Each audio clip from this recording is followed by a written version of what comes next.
floor to the representative of Brazil. Thank you, Mr. President. I congratulate you for holding this open debate on the situation in the Middle East. We very much value the participation of the wider membership in the consideration of such an important issue. I would like to thank Assistant Secretary General Oscar Fernandez Taranco for his briefing. I also thank the Permanent Representative of Israel and the Permanent Observer of Palestine for their remarks. Over 1 year has passed since the end of the Israeli operations in the Gaza Strip, and the humanitarian situation remains a source of grave concern to all of us.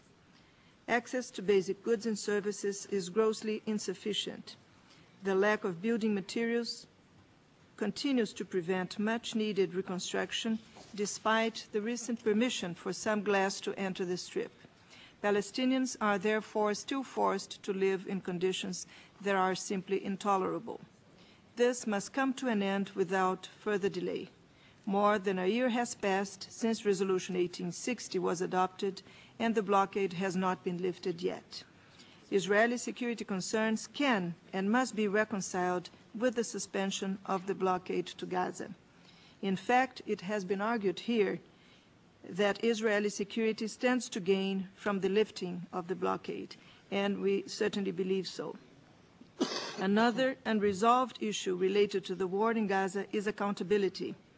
There continues to be a need for credible and independent investigations in line with the standard international practice on the disturbing findings contained in the Goldstone report.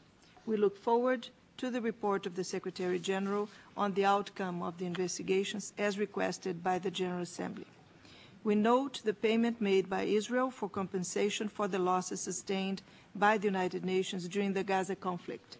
It is disturbing and regrettable that serious incidents of this sort have taken place, and they must not happen again. Mr. President, more than a year after the end of the military operations in Gaza, it is not only the humanitarian situation that is untenable. The paralysis of the peace process has also taken too long and risks leading to further deterioration of the political landscape. An independent, democratic, and viable Palestinian state living side by side with Israel in peace and security within internationally recognized borders is long overdue. Our challenge now is to find a way forward that would enable both parties to resume serious and result-oriented negotiations as soon as possible. My delegation understands that intense efforts are underway to create the conditions for the process to resume. Parties have the obligation to avoid all actions that may jeopardize such efforts. Attempts by Israel to artificially create fait accompli on the ground and change the demographics of the West Bank and East Jerusalem are especially unhelpful. The revocation of Palestinian residence rights, evictions, and house demolitions are not acceptable.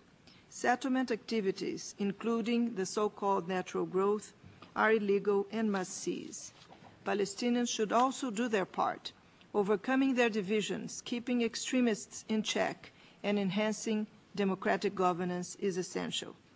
Based on past experience, my delegation believes that future negotiations should allow for the necessary engagement of the international community. We must all remain engaged and provide the diplomatic support needed to sustain the peace process.